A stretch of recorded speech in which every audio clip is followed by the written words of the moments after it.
It is January the 26th, 2026. We are coming to you live from the beautiful city of New Orleans in Louisiana at the Light Gate on UPRN, the United Public Radio Network at 107.7 FM and the UFO Paranormal Radio Network at 105.3 FM.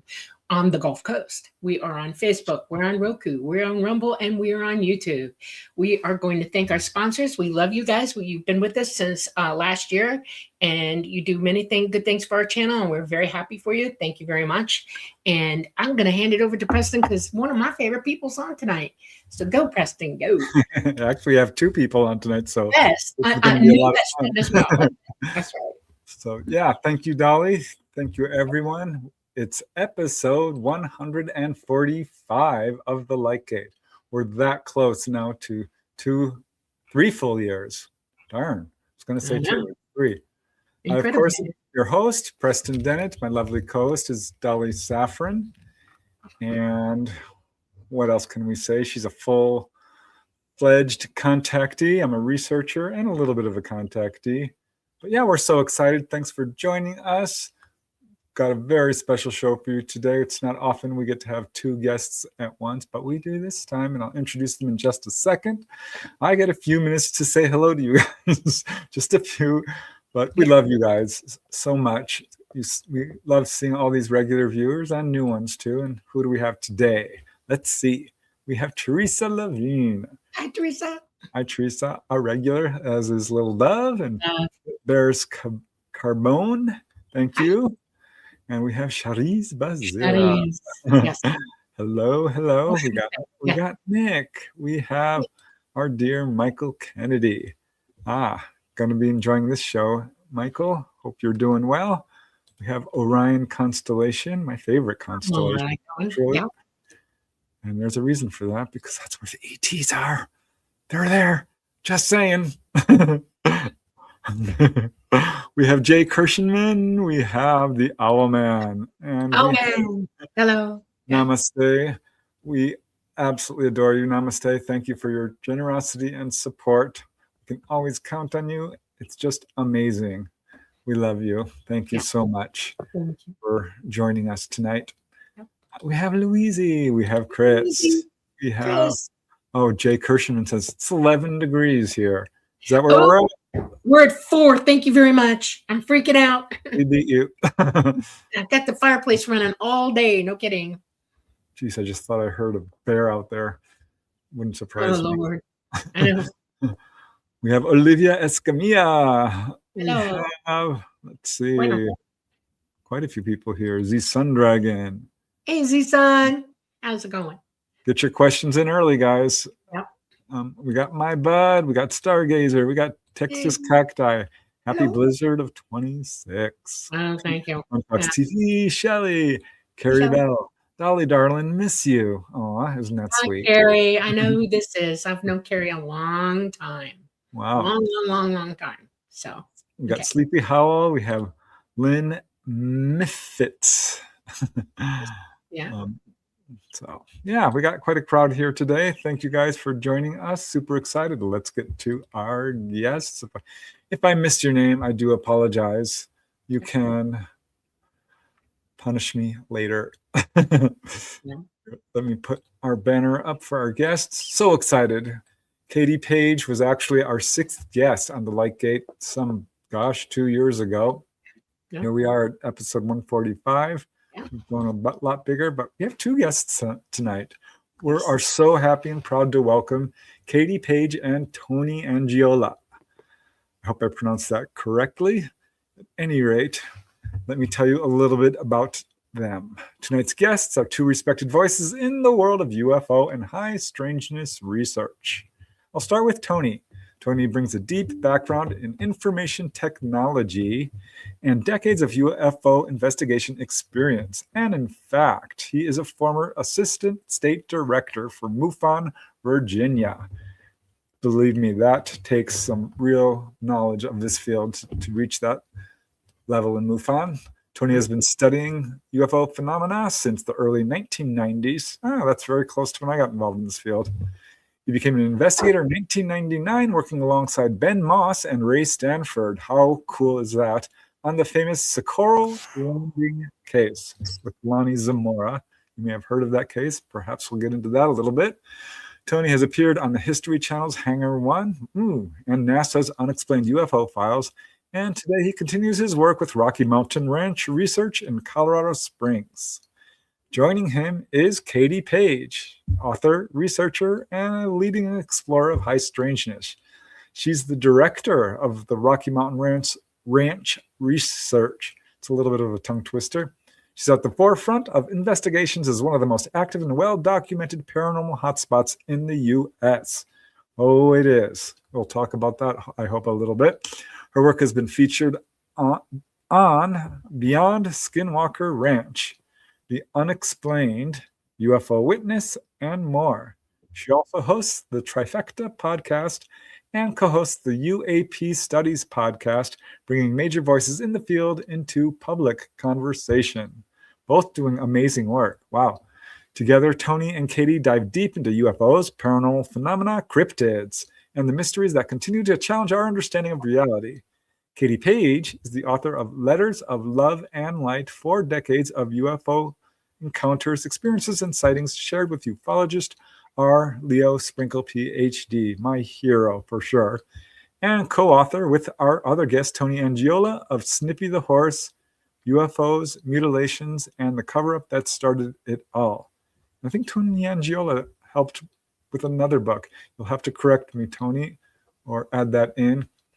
But at any rate, without further ado, let's bring in our esteemed guests. Hello, Katie. Hello, Tony.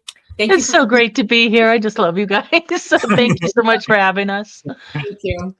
Pleasure and an honor. So did you have another book that you worked on, Tony? Or Yeah, Ben and I did Socorro, Not of This World. Socorro UFO. Okay. Cool. Okay.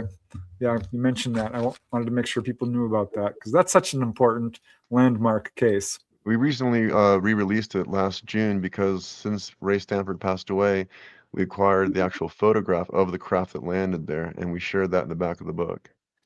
Oh, wonderful. All right. Well, very cool. Okay. Well, let's get started. As I warned you in the green room, I told you how I like to start each show. Whenever I see adults, I imagine them as little kids running through the forest, picking flowers or collecting tadpoles or what have you. I can't help it. I'm a little kid at heart, and that's just the way I see people. So I'm curious because it's always amazing to me that people get involved in this field, which is such a fringe topic, so interesting, of such crucial importance. How did you get involved in this field? Were you believers? Did you have were you skeptics? How did that all unfold for you? Who wants to go first? Why don't you go first? You want me to go first? Well, for me, like so many of us, we often hear that these things could be generational in families.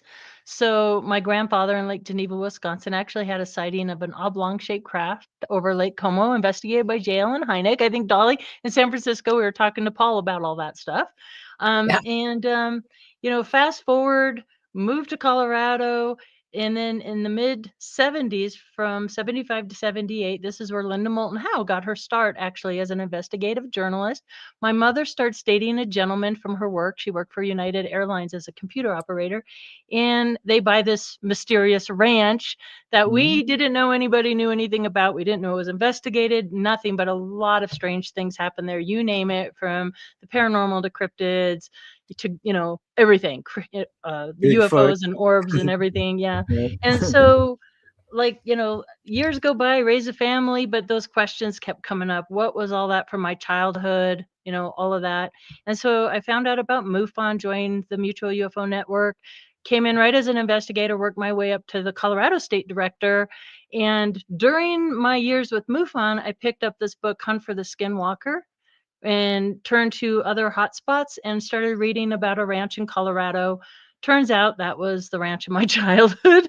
And that's how I got to know the late Dr. Leo Sprinkle and worked on, this book for 3 years, which is really a culmination of Dr. Leo Sprinkle's work. And I kind of took all the best parts of all the letters and correspondence from around the world and organized them into chapters. So that was a labor of love. And I was so happy to get that to Leo before he passed away. And really, it's just been, for me, trying to figure out how much of this is Black access military MK Ultra projects out there and how much of it is actual unexplained phenomena. And it's just been a rabbit hole ever since. So that's basically my story Ooh. in a nutshell. All right. Well, I want to know the answer to that, but yeah, let's hear from Tony.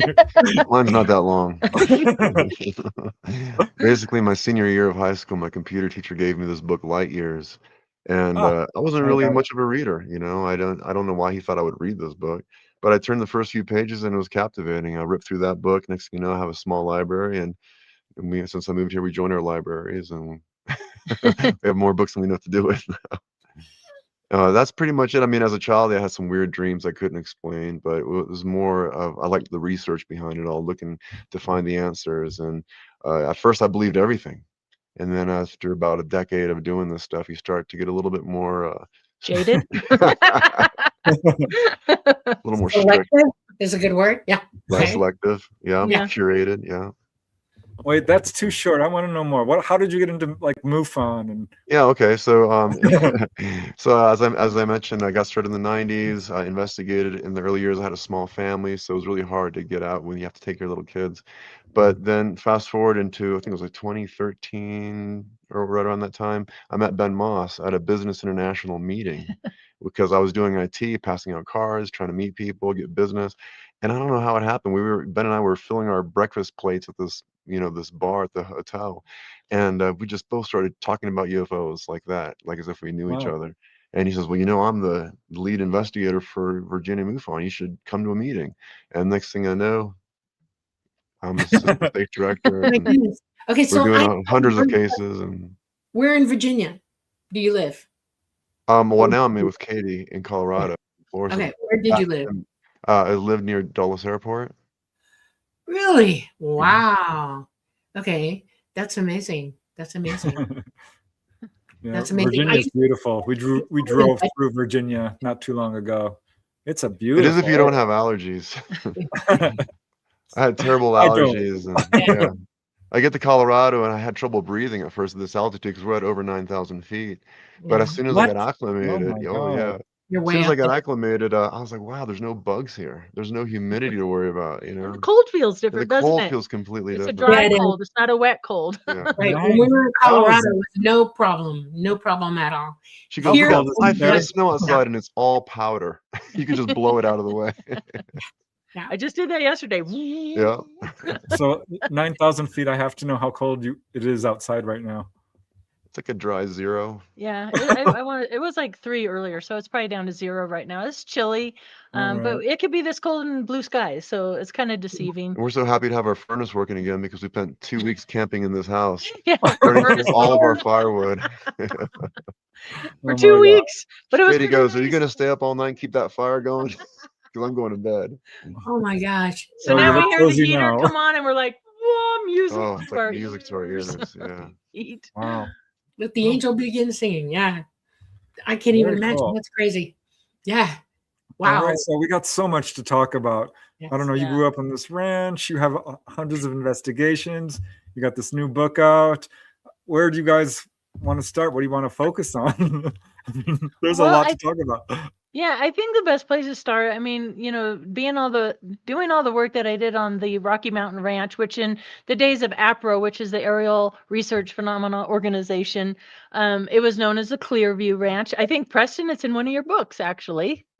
Yes, it is. I wrote It is. UFOs over Colorado, and of course that came up more than once. I'm like, oh. Right. And through that channel, a gentleman by the name of Kerry King, who is the great nephew of Nellie King, started Who's Nellie King? Nellie King is one of the owners of Snippy the Horse, and Snippy the Horse is really, before viral was viral, the Snippy case went viral around the world. It was really the first worldwide known animal mutilation. It wasn't the first mutilation, but the first really recognized mutilation back in September of 1967. And so anyway, so Kerry King decides to, there's the cover of the book. That's the new cover.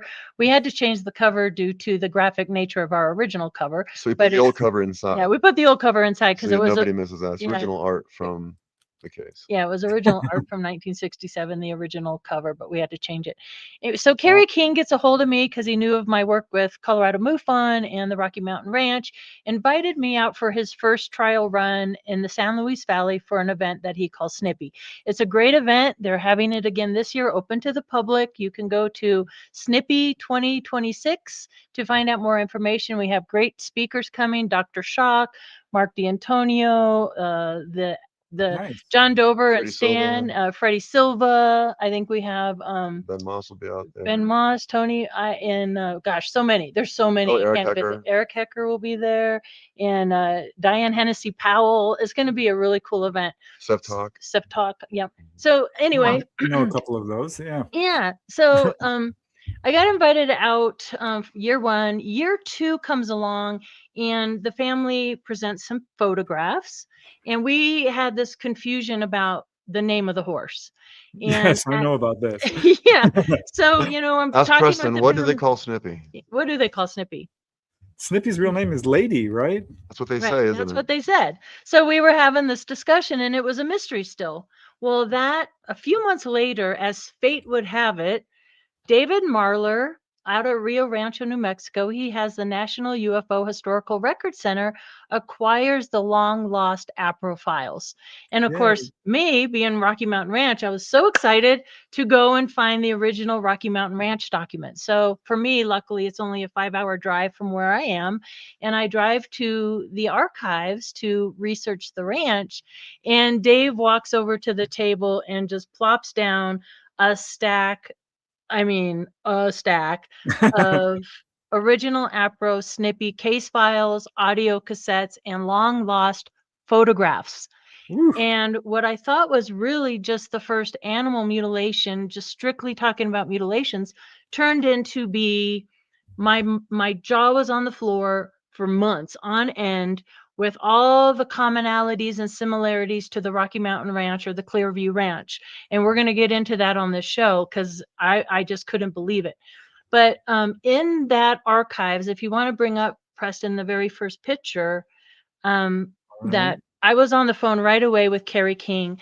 This is a picture of Smokey the horse and Sheba, and this is Nellie King. This would be Kerry King's great aunt that owned Snippy, and her mother, Agnes King. And Smokey, what I found out in the documents, that black horse there, who was 1,200 pounds, 14 hands high, passes away or dies mysteriously the week before Snippy. In the same meadow. In the same meadow, in the same pasture, because there were 4 horses pastured there. There was Lady, a dapple gray, Who's Snippy's mother? who's Snippy's mother, Snippy, the male gelding Appaloosa colt, and then there's Sheba. And you can see on Sheba here that Agnes is holding. There's no markings on Sheba's leg. And then Smokey. And they, in the reports that we found, because everything, the research Tony and I have done, it all strictly 100% comes from audio recordings, documents, photographs from the case itself. And Smokey supposedly died from a rattlesnake bite to the hip.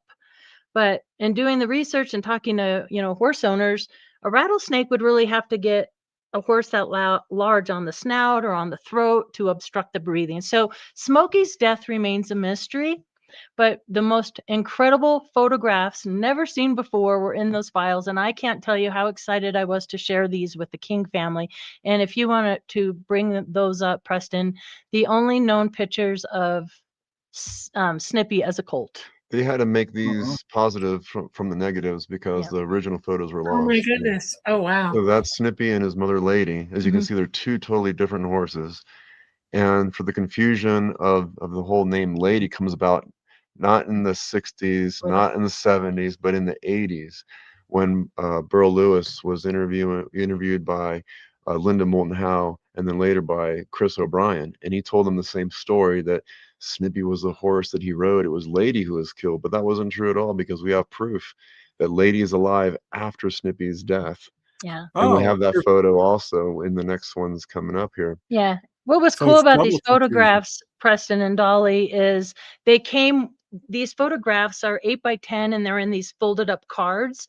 And in the cards is the original typed out document of where these came from. They had to get them printed from the negative, and it clearly states, this is 1 month old Snippy with mother lady. Also, it's kind of interesting. We tried to guess, and you can only speculate so much on why the confusion. But one thing in the documents, there's a quote from Agnes King stating that Nellie gets Snippy as a birthday present, and Snippy is actually born in Estes Park, Colorado, and so The document has the whole provenance. yeah, of the Snippy. whole provenance of Snippy's in the case files, and so she gets him as a birthday present.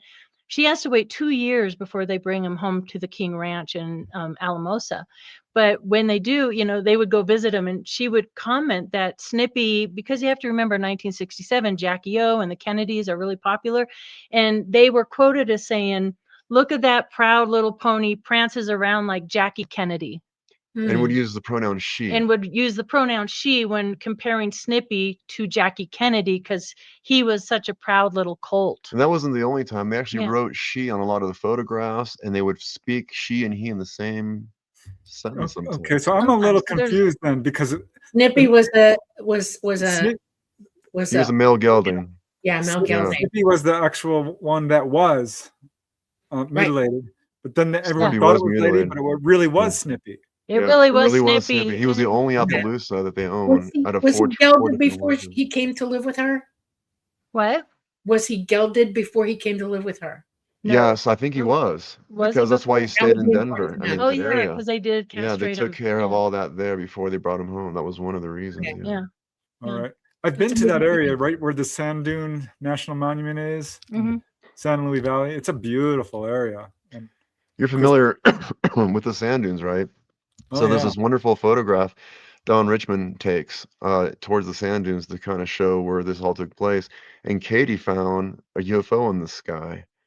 And we're like, well, look at that. There's a UFO. And then she found another one in another photograph with the 2 horses. Yeah, there were how many photographs do you think were in the APRO files? Maybe 90? There were a lot. A lot.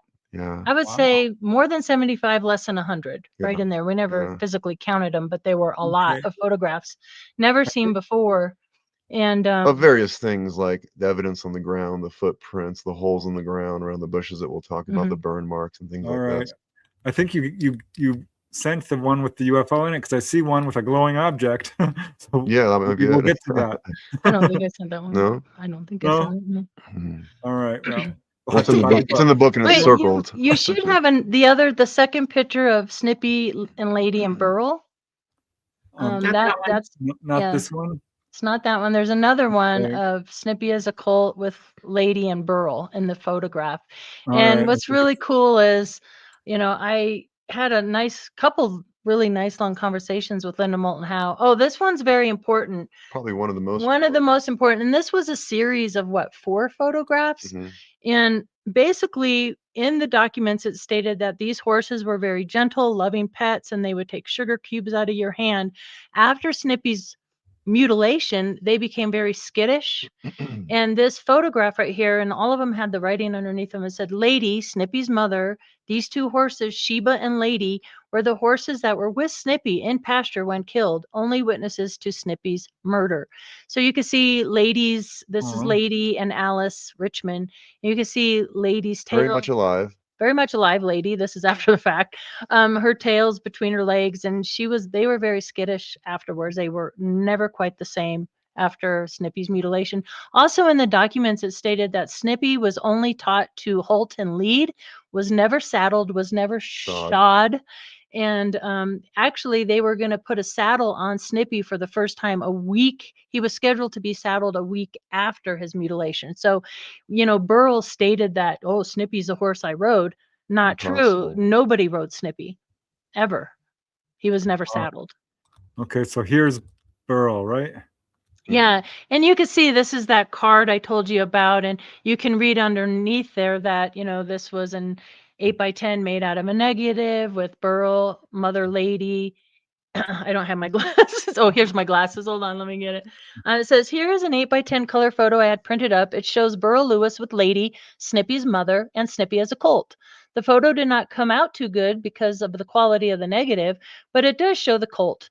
It is possible with a little smaller photo we can get a little plainer picture. I have the negative, so if you wish, I can have a smaller picture printed up. Don Richmond, he was an APRO He reporter. was the right? lead APRO investigator on the case. So Wow. can you imagine the excitement to share these with the King family? And then we can talk about later too, you know, meeting or talking with Leona Wellington, who was there, and others that were there that verify along with the audio recordings as well. So what date did all this go down? Well, Snippy went missing on September 7th. He didn't come in for water or feed, and Agnes made a comment to Harry that Snippy hadn't come to feed. That same day, incidentally, she went out her front door and saw was a UFO above her trees, like no bigger than a Volkswagen Bug, and it was very shiny and reflective, but she didn't have her glasses on. It made no sound. And on the 24th of September, that same UFO will return. It would come from Mount Blanca, which is to the east, and it would travel southwest over the ranch. But he did not show up on the 7th. On the 8th, Harry King didn't have time to find him, and he said he would have to wait till the next day on Saturday, September 9th, is when he discovers Snippy. And it So had what been year? raining. What year are we That was talking? 1967. Oh, okay. As you know, 67 was a really big year for sightings all around the world. It was almost like a flap, pretty much, like 73, so to speak. But Right. what's interesting, too, is that when he found Snippy, he made a comment. Plus, he got stuck in the mud. That's how wet it was out there. It was raining on and off for weeks. But the night before, it hadn't rained. So if you can just imagine muddy soup to the point where a light bird could land, you could see its talons if it took off again. That's how undisturbed this area was, which is why a lot of the hoax theories that came up from erecting a tripod and dunking the horse in a vat of acid, there's no evidence of any of this. There's no evidence of tire tracks, footprints, nothing of the like. Just the dead horse and weird puddles of green ooze around the horse. It looked like antifreeze. And then later we'll learn from Joe Spencer that he was one of the first 10 or 12 people to see the horse.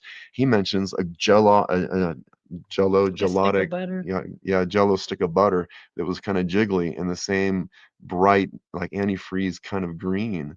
And then they follow that trail when Mr. Wellington, who was a rancher next door, and his daughter Leona Wellington and his local school teacher, they all came out to see this evidence about a week later.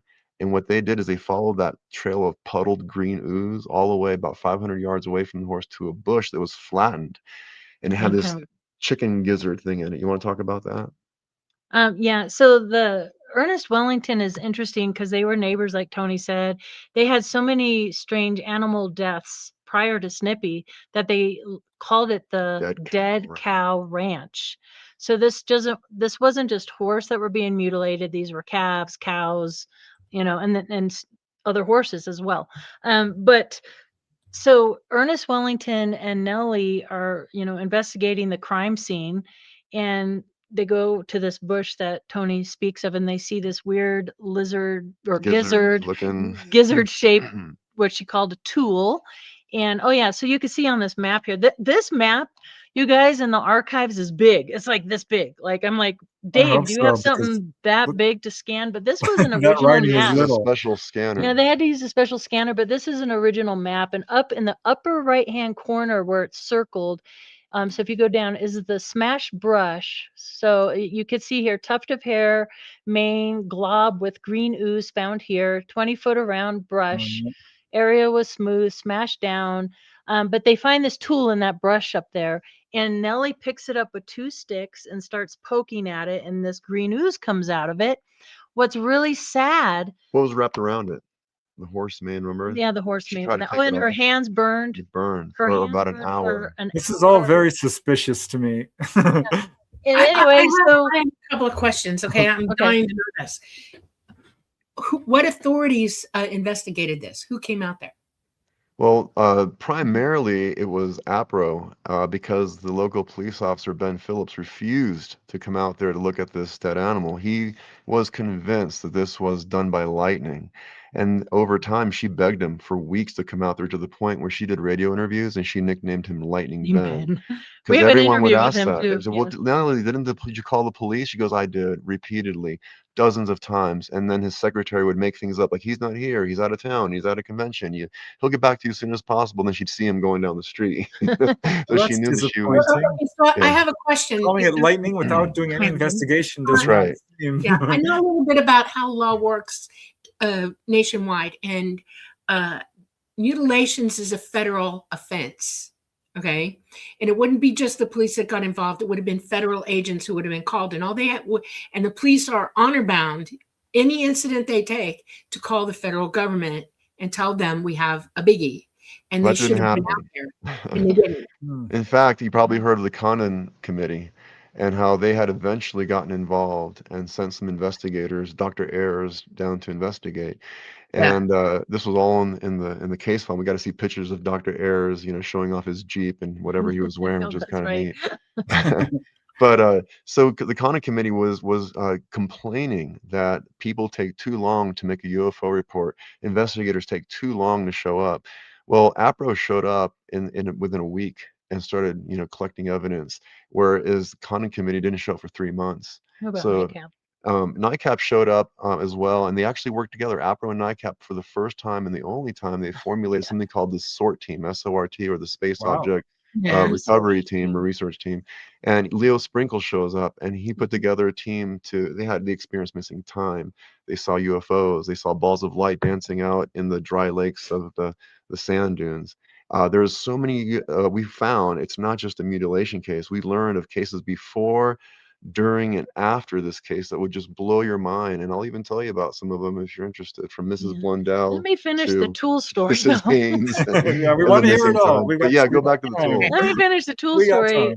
Well, yeah, once we finished publishing the book on Amazon with the original cover, we get a review and a call from Leona Wellington. Australia, I believe. Yeah, she's in Australia. Ernest Wellington's daughter, saying, "Thank goodness you guys found, you guys got all these original documents. Yes, absolutely, I was there. I was You the guys have neighbor." seen the black and white picture of the girl pointing at the horse? Yeah, That's her. that famous picture. It's her. That's Oh. in that picture. She goes, "Yes, that was Snippy, Okay.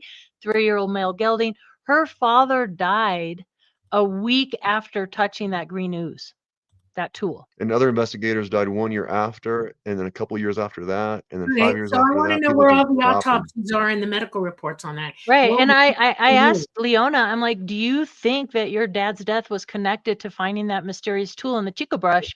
And she goes, "I personally do, yes." That's not a medical report. That is Yeah. not evidence. See, this is what taxes me about this whole thing. Is this I'm a the picture person you're who talking wants about? evidence. No, I that's want Alice medical Richmond. report. I want spectral analysis. one? I don't on have that the picture elements up here. that they're dealing with.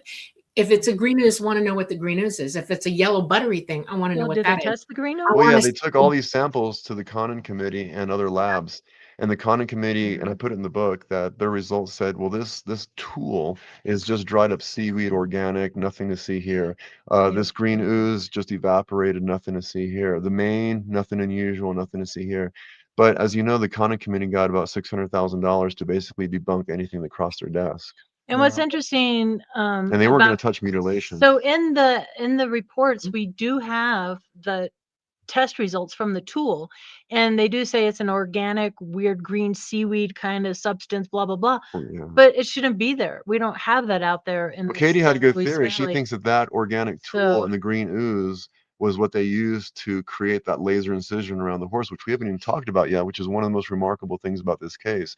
Snippy was missing flesh all the way from his shoulders, all the way to the tip of his nose. And it gets weirder and weirder because the cauterization of the flesh of that animal was like a hard, thick leather. And Dr. Alschuler, who was one of the first people within a week to cut that skull open, who found it completely bone dry, including the vertebra. Inside the vertebrae was just bone dry, and the bones were bleached like bleach white when they were first encountered. And within days, they turned a bright pink. And within days after that, a tar black, but not a drop of blood anywhere.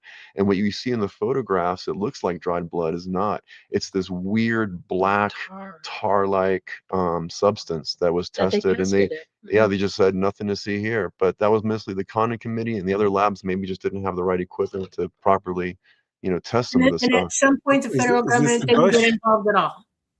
Say again. And at some point, the federal government, after the first 6 months of this investigation, nobody showed up from the government. Well, at all. they kind of did, because Nellie was told that by the government that those burn marks don't exist, because over time they started to fade away. And she took pictures of it and they drew it on the map and stuff like this. It's hard to see in the photographs. They put little sticks of arrows Yeah, to where the so burn funny. marks are. But because of that, Ellie says, I'm never burying this horse. If I bury this horse, they'll say it never existed. So she gave it to Dr. Leary, who was a local veterinarian, who thought that he could freeze the leftover meat off the bone because nothing would touch this horse. Anything that tried to eat it died of dysentery, like the coyotes.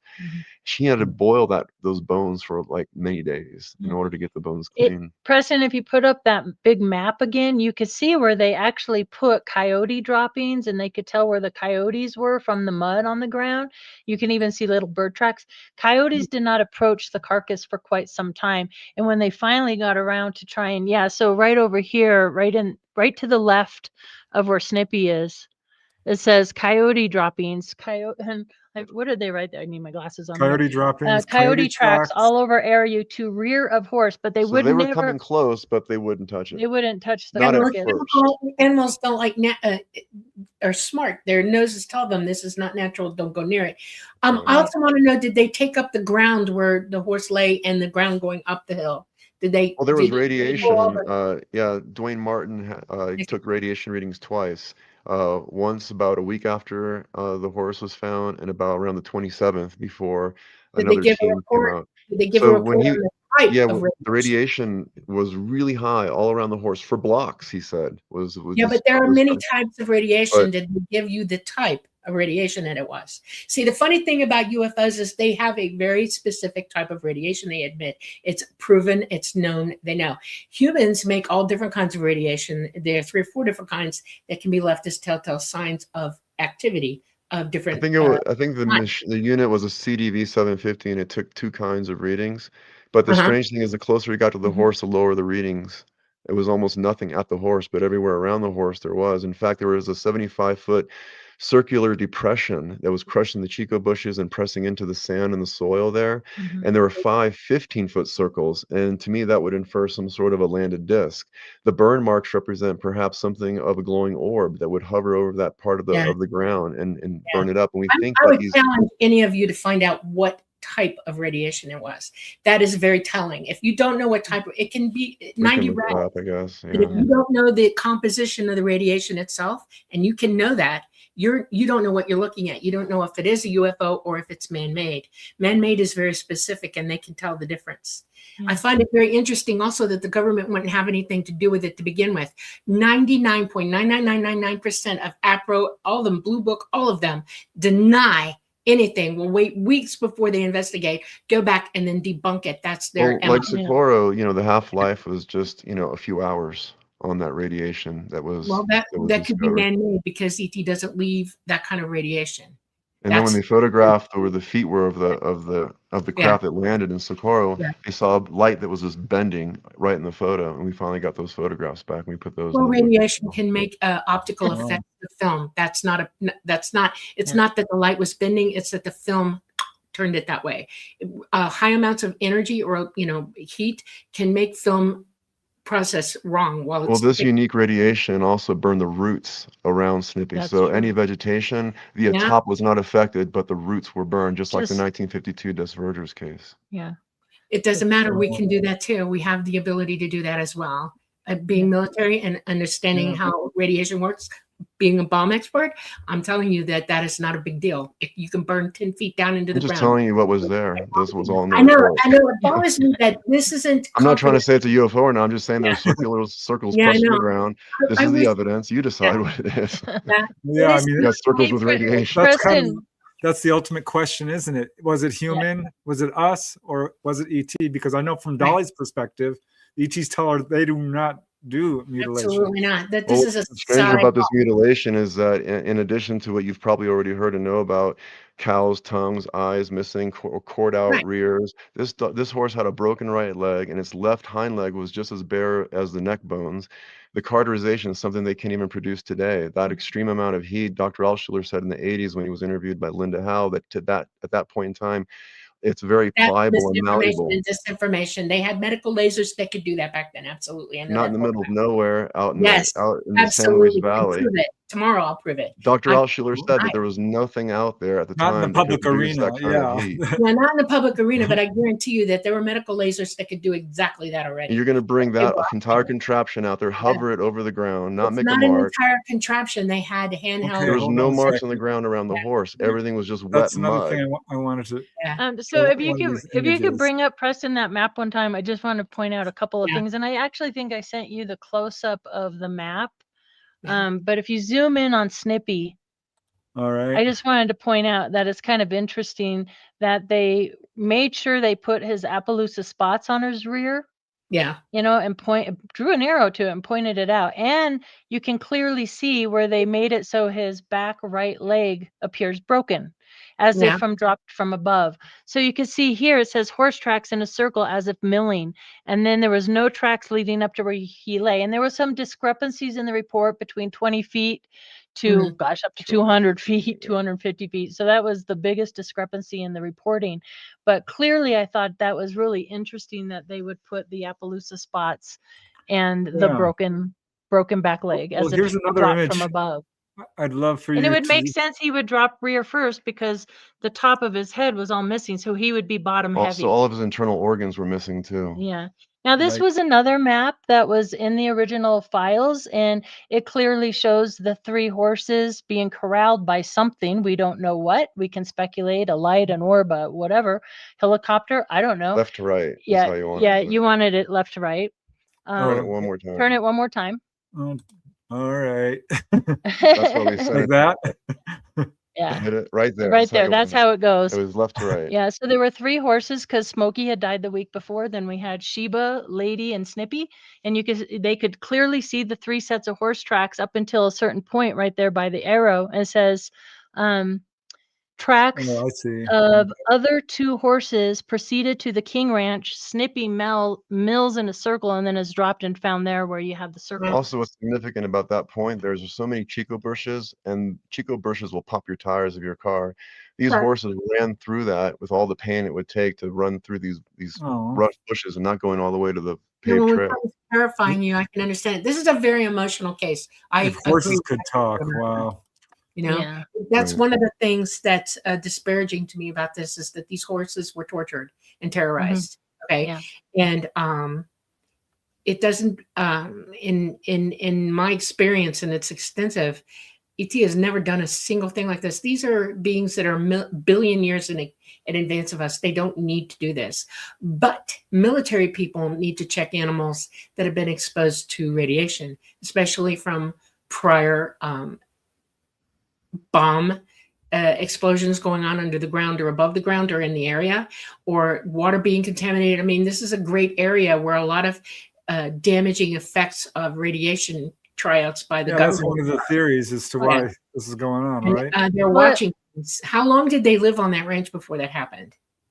They've been there since the early 1900s. Yeah. Yeah. Oh, wow. They've also spotted like balls of light going in and out of Mount Blanca. Yeah, a lot like Mount Shasta, a lot of balls going in and out of Mount Blanca Yeah, the with whole King Ranch San is Luis right at the Valley. base. Yeah, So my question then, Dolly, is because, I didn't want to get into mutilations. I avoided it for many years, but this is going on for 50 plus years, and it's a big part of the Rocky Mountain Ranch as well.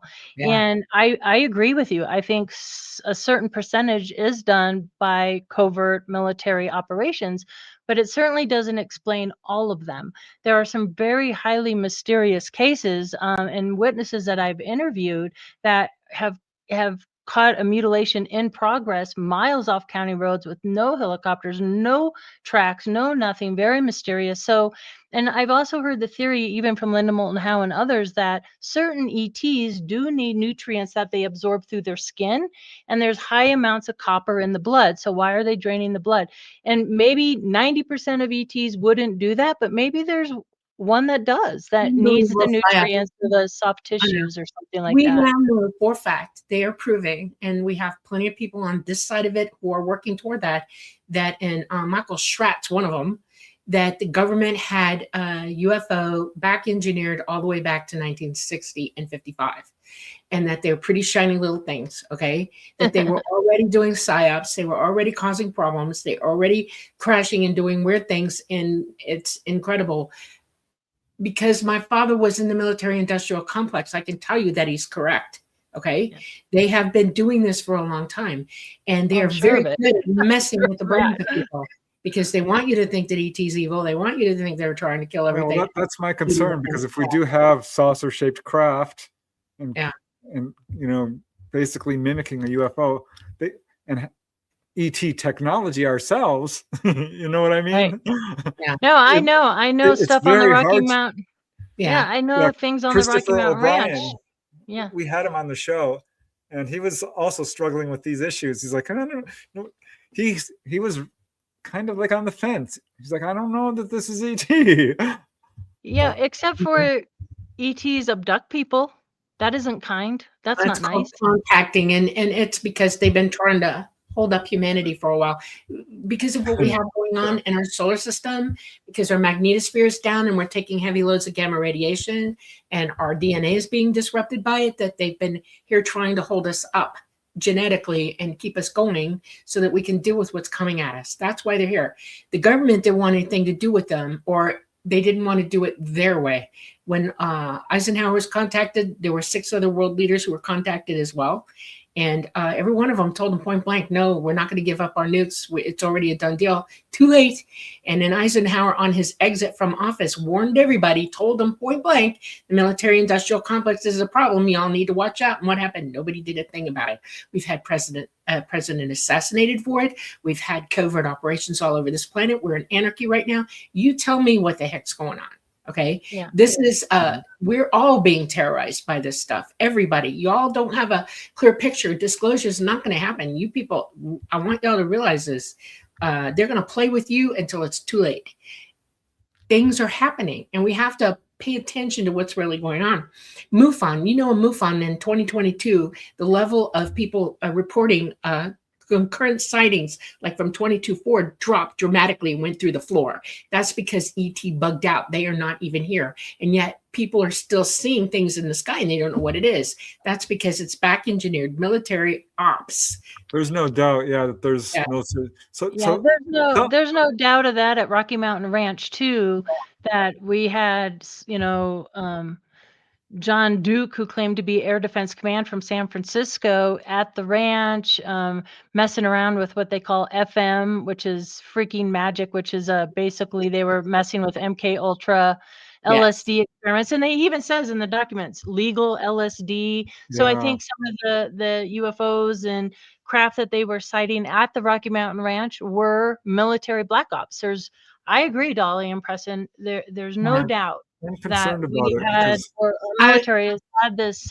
Because recently, I don't agree with the fact that it's all of that. I think that there's a certain percentage that is still left mysterious based on just research and witnessing. But maybe we're all being duped. I don't know. Dolly comes from a perspective having had a lot of it lays out, and we can let. I have absolute contact with ET. I've been raised by them. I've flown with them. That's why she's so certain about this. Yeah, and I'm adamant about it. I've been on a campaign to find evidence, and we know that there is evidence, and it's coming out now, that this stuff is back engineered, period, the end, that the government is working in ways. That's why you'll never know from the government what's really going on. They're going to lie to you until they fly a false flag. And what's going to happen is, and it's coming sooner than you think, they're going to fly UFOs in and tell you they're the bad guys, run. I'm serious. Yeah. Oh, I believe that. I like the work of Michael Schratt. I mean, I'm not one that thinks we're going to get disclosure from the military or the government or anything. I'm in that same boat. I don't trust, and I have reasons not to trust, because of all the covert shit all the covert stuff on the ranch. I promised you, Preston, I wouldn't do that. Okay, sorry. Yeah, but as far as Snippy goes, Preston and Dolly, Tony and I are just presenting what the APRO files and sharing the photos and sharing that. I really wish you guys could get a hold of the reports and publicize them. In other words, they're in the book. They're all in the book. And by what orders they were given, I want to see that, because it's all in the book. So, and it has to be verifiable. Those samples are still out there. Yes, They don't Some throw of them stuff away. are, and some of them are missing conveniently. Well, see, that's covert as well, because they don't Yeah. keep samples that are that important. They keep them. They keep them so that you can go back and look at them again. They're put into evidence. You know, Yeah. that's why the government doesn't want to touch it, because they have to prove the evidence at that point. This is the biggest heads up. Red alert! Red alert! If the government doesn't get in it, if the government's not doing it, and if you can't pull a FOIA on them and find out what was really going on and what all the elements are, it's PSYOP, period. The government doesn't do that. APRO is full of that. I mean, full of it. Okay. So That is we know true. the book was one great big old, debunk, don't Yeah. tell the truth. Don't do this. Most of this time they go into Congress and they're talking, they're not sworn in. It's off the record, and y'all don't realize it. You hear them talking, but you don't realize it's not written into the record. Right. Somebody complained about it finally, and they wrote in one paper that was pretty much a national security incident paper. That was the only thing they wrote into congressional reporting. All the whistleblowers, everything, and it's like, it's a little bit of a dog and pony show. So Yeah. I want to know what this Yeah. photo So this shows. was Tony. Do you want to talk about this, or you want me to? Yeah, they were side by side. These two prints that seemed to go kind of deep. They didn't want it released to anybody. That was one of the notes they had on. Yeah, there. and on the audio too, they're like, we don't want this out in the public. So that's kind of funny to find. But Did they they're the pull only them two over? side by side, and we think it's There's got to only be some two. kind of bird. yeah, there's only two prints. They don't go off. They don't arrive. They just two prints. They're pretty close together because in one photo you see his feet. They're not Sasquatch. I compared bear. They don't. And if they were bear, you would have more. The bear was coming and going. So it's just weird. I don't know what we don't know what to make of it. But Where You was have this There's found? only two. There's It only had to two. come from above and leave. Was There's this only two. near the whole Snippy site? yeah, right by about Snippy. maybe 500 feet from the horse. Yeah, 500 feet, they said from. So that was just something in the file that we're like, well, this is weird. And then to have the audio that says, we don't want the public to know about these. I'm like, what the heck is this? And there are cryptid sightings out in the San Luis Valley of Sasquatch and these platypus creatures, very similar to Rocky Mountain Ranch. So again, it's one of those big question marks. And, I don't know what Did they that pour a mold is. of it? What's that? Did they pour a mold of the None of that, but they poured molds of the circle holes. indentations, and they Around the actually compared it to the Lonnie Zamora case, and there's a picture of Lonnie Zamora there holding the casting I don't of think that, they match. but they don't match really. They're quite different, right? Socorro is more like a shoebox, and these were like Yeah. round holes. All right. Yeah. So there's a couple of more pictures here I'm curious about. One is just, is this the bush? That's Yeah, it. Do you want there to are talk about these that? holes, these mysterious holes around this bush, and they also went off in a straight pattern for about maybe 15 feet. None of it made any sense. It is when you're taking samples of the ground for a reason. Yeah. The little round holes here, like The dirt, those are dirt samples, probably. But there were no footprints anywhere. Yeah. These Yeah, holes well- just showed up with the horse, and there's no footprints of anybody walking around. very No, strange. no tire tracks, no human prints, nothing. There was another case though, and for the life of me, I can't. I did. It Florida, was just Wichita Springs. is that the one that had Yeah. the Wichita? circular, like Yeah. something that comes down? It's almost a perfect match. to the Wichita had circles. those cylindrical Those cylinder pipes that went down. So maybe there was something that brought some pipes down to grab some soil samples. I don't know. And that could explain actually the exhaust. I Yeah, don't know. UFOs don't exhaust either. The Yeah. green There's also three slime, fence but- posts that were sheared Yeah, off. 3 fence posts were sheared off too. Yeah, So like a lightsaber. if it was her, if it was us, then I mean, Dolly, I'm open to any theory. I'm not pigeonholed into thinking it's aliens. I'm more of a skeptic I would than be a lot of literally- people believe. But if we had lasers and stuff Military doing has this, to lasers. They have lightsabers. I think they were working on some like plasma ball technology and laser weapons in the I wanna 60s and tell the you 70s something. for I went sure. to special school. Okay, I'm older than y'all, all right? And I went to special school. I'm finally I was young. gifted, okay, and in my classroom in the 2nd grade, in walked the military, and they have lasers with them. And they were showing us lasers. They wanted to see how we were reacting to them and how many of us could figure out how the bloody things worked. 5 of us figured it out in 5 minutes. Okay. These were actual functioning lasers. One was demonstrated for us before my very eyes. It was pencil accurate. It would zip through wood, metal, flesh, you name it. It could Wow. be fine-tuned to a premier point for cauterizing and cutting people open and removing organs and all this other kind of stuff. Ooh, This that's was wicked in graphic. 1967. Wow. Okay. So it could have been at the beginning of it. I mean, we're Yeah. open to everything. I think Yeah. it's important, just, this book here and what, Yeah. 7 months we spent on this. I mean, every article, every I would book, challenge everything, anybody- and just trying to sort it out and get Yeah. the public all the you get it. documents that were lost for over 30 years and the photos and that, because I think people need to see all the evidence all in one Right. place, So glad. and they can So decide glad for you did that. Three themselves. experts to look at that evidence. You need a Yeah. particle physicist, you need a nuclear physicist, and you need a medical physicist, because sure. all of those tests will tell all three of those people what was really going on and whether it was from here or somewhere else. And Okay, what's they're really the ones sad, that can yeah, comment. what's really sad, Dolly, if it was, let's say it was Black Access Projects. I Mhm. mean, they had people going blind, They had Mhm. animals going blind. They had calves with hooves that were growing like skis that they had to put down. So if that was, it is Katie Paige with an I. um, if that was military, Mhm. and my mind is open to any explanation, then it's really tragic because it could be responsible for the death of Ernest Wellington. Mhm. It could be, they could be, and this is why we won't get disclosure, because Exactly. Thank you very much hundreds, for pointing that out. Yeah.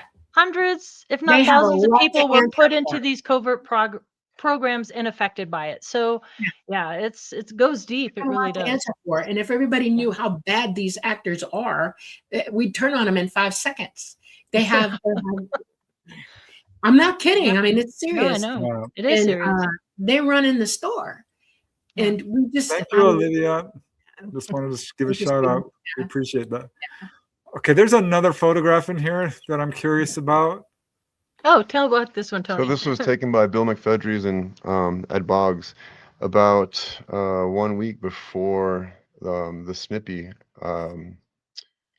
event went down, because they were into ufology, and this is how Don Richmond found these guys, because that wasn't put in the newspaper, and the photograph that we got this from on the archives came out really good. You can Mhm. really see that thing in Yeah. the distance there below the ridge line on the other side of the valley. Those are the San Juan Mountains off into the distance, and Mount Blanca and the Sun, Grande Cristos, are behind us in this photo. So And this there's a is really cool car fastback. Yeah, 65 Mustang 65. fastback. Wow. Is this presumably a UFO that we're looking at? Yeah, Or that's what orb? they put in the paper, and that's the kind of thing they would see a lot. In fact, even Bob King, which we got to meet before he passed, he was out here for the first time when he saw something similar to that. That was surprising, and you'd see stuff like this moving about in the dry lakes, and a light like that would go from there, travel very quickly to the sand dunes, make like a triangle back to where they're photographing, and back to the point of origin. That's a military grade back engineered anti-grav drone. ET doesn't do that. That does. And you're seeing them. They actually exist. Did we have drones, Dolly, in 1967? Yes, ma'am. We did. Wow. Wow. We did. Wait, I'm And- curious what you guys think about like the speculation or theories that we have a base under Dulce, and do you think we could have a base under Mount Blanca, for example? It's a very sacred site.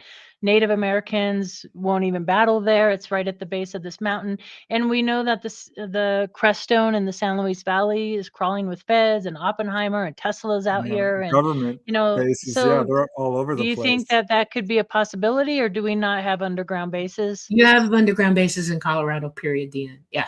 Huh? This is one of the things that I can speak freely about. My father was an architect. He was an engineer as well, aeronautical, and he did one of the bases in Colorado, and that I know of. Okay, there are probably more. He also did one under Dulles Airport.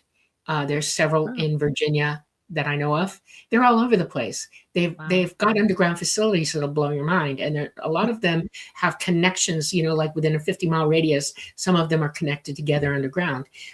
They are not that deep. Some of them are like I would say 500 to 1,000 feet deep. They really can't go further than that because the pressure is too high You know, you dig into the earth, you're going to be pressurized, heavily pressurized, and they don't have the technology to push against that. And it's unhealthy for humans to be that deep in the ground.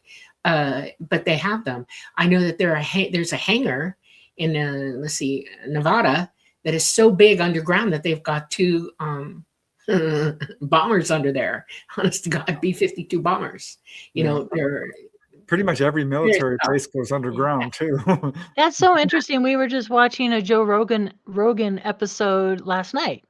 I think it's like 3 days old, and they were interviewing. I'm sorry, I apologize. I can't remember the gentleman's name, but he was talking about the pyramids and being able to scan out of satellites, and they could see these bases that are, not so deep in the mountains. And there was one in Russia that was mind blowing. And I'm thinking nobody can hide anything anymore if we're going to be able to scan. They have satellites that can actually see submarines in the water. Okay. Wow. If we've got an aircraft carrier and they're equipped now, the newer ones they're connected to the satellites, and the satellite can tell them exactly where a sub is at all times. Yeah, we have technology that can look through solid objects. Yes. Walls and I learned they didn't learn that on their own overnight. That's all back engineered stuff. They've been back engineering since the 30s, literally.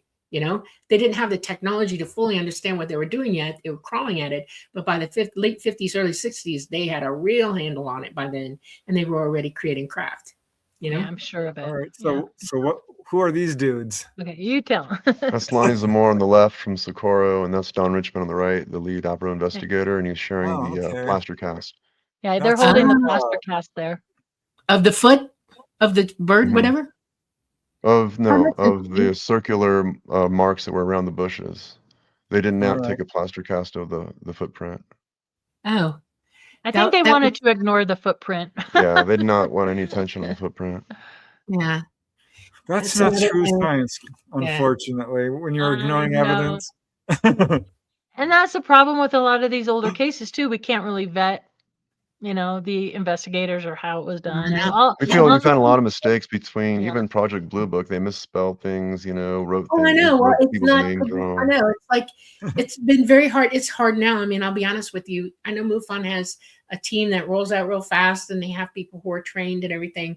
But unless you're a flat out scientist and you have scientific equipment and you know what you're doing with it, it's really hard to get a handle on what you're looking crazy. at. For Socorro, even Hynek showed up to Socorro without anything to collect any evidence with. I know, that blows my mind. Ray Stanford had to bring it out of his trunk. He's like, well, I brought my stuff. I brought my stuff. No, that's true, Dolly and Preston. Working with, I led the team, the Mars team, which was really going through and redacting the 10,000 plus cases that were pre-CMS case management system, taking out all the information. And that's what was frustrating with all those older cases. Yes, they seemed really well investigated because you're calling the towers, you're calling the police departments, but you can't go back in time and know how the cases were handled. So it is a problem. Yeah. Once you run over evidence, it's destroyed. It's pristine. You have to cordon it off. I would have been taking samples of everything. I would have taken an aerial picture of it first, if I could. Take a truck with a big arm on it. And it's really crazy. They didn't even take a picture of that gizzard. I know. That's what we were saying. We're like, why didn't you take a picture? I know, they should have brought pictures they should have find taken. out what the heck it is. That's right. So they asked Nellie on a radio interview, why didn't you take any more pictures? She goes, yeah, our bad. Yeah. That's the only answer. We're frustrated. We're like, what? Yeah, we should have thought of that. Yeah. Yeah. I kind of can't blame people because I saw a UFO right up close. I had a camera around my neck. I didn't take a picture of it. It's really shocking when it happens to you. You're like, but they had weeks, they had months. They had tons of people coming out there. Yeah. It's like this is supposed to be something amazing. Photograph everything. I know. What else amazes me about this? And excuse me, but I'm a weird person and I expect things to happen. It should have been all over the news. The Fed should have been involved. It should have been. This was all over the news. It went around the world. Yeah. We have like a small collection of with movie cameras filming it as well. See, this is where it lacks luster for me. Okay, you can talk about it, you can report it, but it becomes misinformation immediately because if too many people are repeating things over and over and over again worldwide, and they don't have exact facts, That's Well, if you what look at the newspaper articles, they're almost all verbatim. They all just parroted each They other. parroted each other, Yeah. which is a problem. That is a problem. And we do it now, especially with the internet. It's just one person gives a story, and unless you go down and you pull the documents and you do the work and you listen to the audio and you compare, it took 7 months of just trying to sort Well, it also out. the other problem was the money required to do the And scientific work. They didn't have the money for it, and a lot of these people that they gave to the lab say, well, we can do a lot more testing. It'll cost you this much. He's like, we don't have it. And then by the time they do have it, the evidence is already tainted and gone. Such a shame. Yeah, I do have the newspaper clippings from when I subscribed to the UFO news clipping service. That exploded all over the newspapers, locally at least. Yeah. But yeah. And again, just saying the federal government should have been involved. No kidding. I agree. They probably were, Dolly, but it's not documented because it's hush hush. So I like the cover of this one, by the way. It's Thank pretty. you. Whoever did that is beautiful. It plucks at my heartstrings. It really does. It's a travesty to me that anything of this sort happened to any animal on our planet by anybody. You know, this was a book that needed to be written. So kudos to you guys for finally bringing this case to, because it's a landmark case. Let's face it. It kind of changed the way people thought about this subject. Yeah, right. It was really a labor of love for the King family, and just being able to see those photographs and to see all the documents and hear Agnes King, and she was a disbeliever too in UFOs and stuff, but she clearly saw something that day that she couldn't explain. Maybe it's our own back engineered, maybe it's not. I don't know. But to be able to share all that and to share it with the world, I think it's even changing a small part of history is incredibly difficult, because every time we run into anybody who says I'm familiar with the horse, it's lady, and we're like, no, it's not. And they tested the bones, so the bones are at the UFO watchtower, and the birthing canal of the it's a V, like a boy. Yeah, it's a boy. Not a teardrop like a female. You can't birth, so even Larry Messling, Judy's son, said, I knew it was a boy. It was a boy, just based on the skeleton of the bones. So finally to be able to put that to rest is good. Yeah. Poor Snippy. Yeah. No. Poor Snippy. Yeah. Poor Snippy. But to hear of all the outlier cases, and there's so many, and Tony can share some of those, and so many similarities, even a weird box sighting. Now, Dolly, going back to Black box, the MK Ultra military connection, there's these boxes seen at Rocky Mountain Ranch that made hum sounds. That sounds very military in nature. Also in the San Luis. They're also in San Luis Valley. So there's these connections, and I think that's important. And also, if you're familiar with Trey Hudson's black box or invisible box, IR box in the Meadows, Burrell describes almost identical to what Trey Hudson's been reporting, like a 20-foot tall thing with 9 feet wide, so many feet deep. Yeah. You realize the technology changed over the years. It's gotten smaller and smaller, so you don't realize it. But every military compound or anywhere that they're looking or they're keeping an eye on, the ground is infiltrated by technology that lets them know you just took a step onto it. Okay? Oh yeah, Area 51. Well, all military bases have this same technology as well. They also have ways to make you think that you're seeing UFOs when you do, and to scare the holy out of you and make you run. It is a thing, and it makes me sad to know this, but it's true. There are plenty of reports of that. I mean, thousands of them, as a matter of fact, of people walking into a military area and having the holy blinged out of them, and they knew they were there the whole time, and it was to keep them off the base because they don't want you there. Fort Benning, let's use that one. That's the one I'm familiar with. Okay, 350-mile radius base. It's the 3rd largest base in our entire country. Okay, it covers 2 whole states.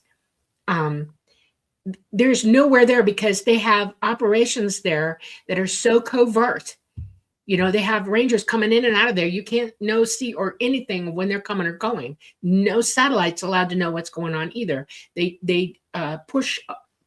Here we go. There's a big satellite fight going on in the skies that you all don't know about too. Geosynchronous orbiting of satellites is very fine-tuned. Our bases are protected, and if you try to come near, that's why Space Force is so important now, because they'll knock a satellite out trying to come near us.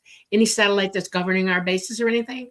That's why China sent balloons over us. Okay, that was totally China, by the way. Period. The world has gotten so crazy these days.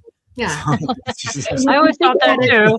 I thought that too. The technology is so complete that you're watched on the streets. They have, facial recognition. They have, they have AI and all that stuff. 5G, AI, everything. That's why they find people so easy now, because there's no step you take in public that you're not watched, monitored, or followed. Period. They can find you anything. They can go through your records. Nobody has any privacy. They don't even realize it. And bases are included. That's right. Yeah. You turn your phone off, it's not off. So is there anything else you want to add? I think we didn't show the picture, the graphic picture of Snippy. Yeah, I've been avoiding. Yeah, wait. Tell everybody, brace yourselves, please. If you have small children watching, we'll show it. Them around. Get them out of the room. Okay. Yeah, If you're sensitive or have small children, that's right. We're going to show the actual Snippy the Horse here. So this is an important photo, though, to share because it wasn't shared publicly. No, well, that one's a later date. That's out the long. This is how many? Maybe 3 months. This is like 3 months after, so this isn't the 9-day-old one. So, and this one's important. That's not what he looked like when they found him. Yeah, this isn't what he looked like when they found him. But there you can see his broken leg, and you can see that bare back leg, which wasn't talked about very much, very clearly in that photo. What's important about the other photograph is that it shows how fresh the rest of the body was. And you can see his Appaloosa spots. That too. And because a lot of the scientific community wanted to say that the horse died of an infection by 2 bullet wounds to the hip, which didn't show up for a month after when the horse was found. He was perfectly, not shot. Here we go. 2 boys shot it with a .22 caliber. Yeah, and they said they were gonna. A month later. They said they'd sign an affidavit stating that they shot the horse after it was dead. So, but yeah, the forensic, the word forensic, right? That applies to everything. Every animal that dies under suspicious circumstances has a forensic team come out and take pictures. They do blocking. They measure everything. They take samples. They don't even breathe on it the wrong way until they forensically got every ounce of information out of this animal that they can before they move the animal or anything. So it's like.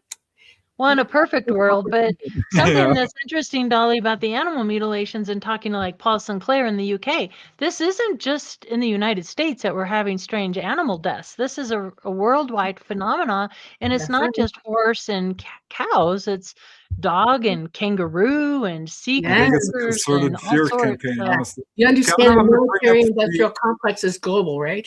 You know that. Yeah, absolutely. I'm just saying they've done this to many types of animals. I just want to issue another warning for this next image. I think this is the one you're talking about. 3, 2, 1. Here we go. 3, 2, 1. Graphic. Yeah, that's Snippy about 9 days. You can see his Appaloosa spots, and there was nothing else wrong with that horse other than the missing flesh from his neck and from his. All his internal organs were missing. Yeah. Just a small amount of white powder was found in the stomach, and that was it. Talk about the what they found in the brain. The cavity. They found nothing. Yeah, it was completely bone dry from day one. So they said. So some of the doctors were saying, well, that's what happens when a horse dies in that area. So they went and found another horse that was dead out in the sand dunes for over a year. They cut its skull open, and it was still moist. Yeah. And you could see that bare back leg, and you could see the broken leg. So somebody once said to us, "Oh, if you drop a horse from above, it's going to fall head first." And we're like, "Yeah, if it has meat on the neck. Right. If all the flesh is missing, then its rear end is going to go first." Yeah. Yeah. And that's why the right leg broke. Understand that if ET can lift you off the ground and not harm you, and put you back and not harm you, why would they drop a horse? I think it was a mistake. I think something went wrong. I don't think ET makes mistakes. That's the thing. We saw ET pick up an elk and run it into a tree. Oh yeah, there is that case where so ETs aren't very good at driving. Maybe it was a back engineered craft that ran the elk into the tree. I mean, we don't know. I'm more of a skeptic when it comes to this subject than most people realize. So who knows? I'm open to one in Canada or somewhere in the north of. We're kind of like. Where was that case? Dave Pilates featured it in his. Yeah, Dave Pilates film. And then we saw the other guys that did it too, those 2 investigators that were talking about it. Yeah. There's a whole thing on YouTube about it. You guys run into the Scully and Mulder team. One's a little skeptical, it's real. I just present the information. I'm just kidding. Yeah, who would you think's more of a believer, me or you? Let's have this on the There are show. days that we just go, there are days that we say. Okay, I'm going to go one step further. I want to make sure that you understand why I say what I say.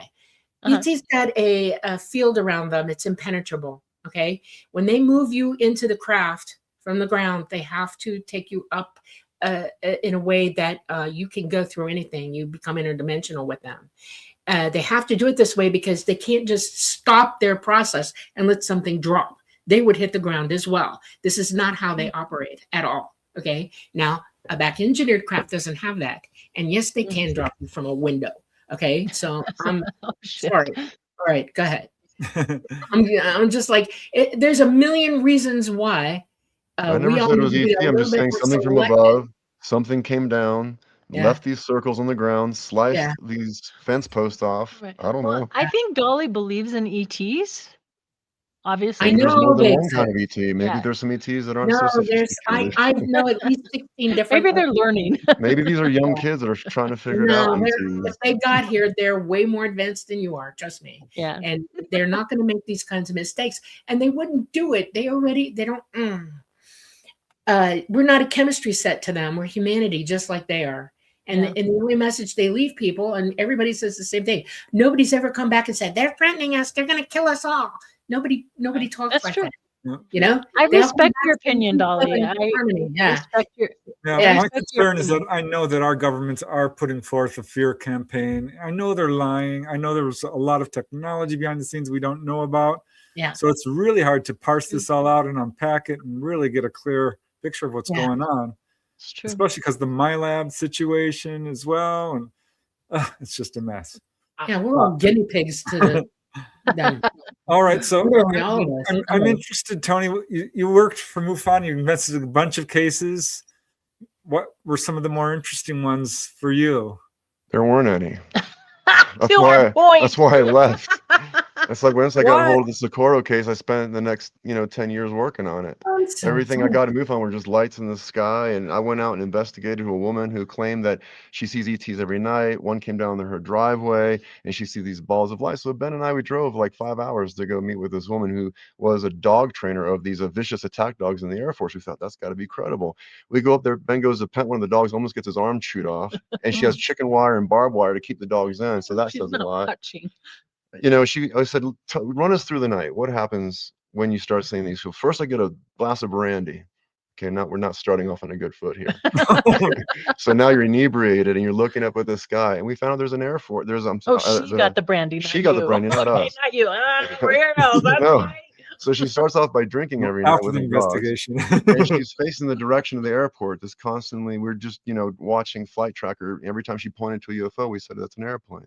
And then earlier in the day, though, she was holding Ben's hand up, saying, "Right here, do you feel the ball of light in your hand?" And Ben was just kind of going along with it. So she was taking photos with his phone, and we got some solar flares coming through, reflecting off the trees that made these orange balls of light around the car. And we showed them to her, and we said, "What do you think of this?" She goes, "That's exactly what I'm talking about." We're like, "Well, that's cool because those are lens flares, so your eyes see them or whatever."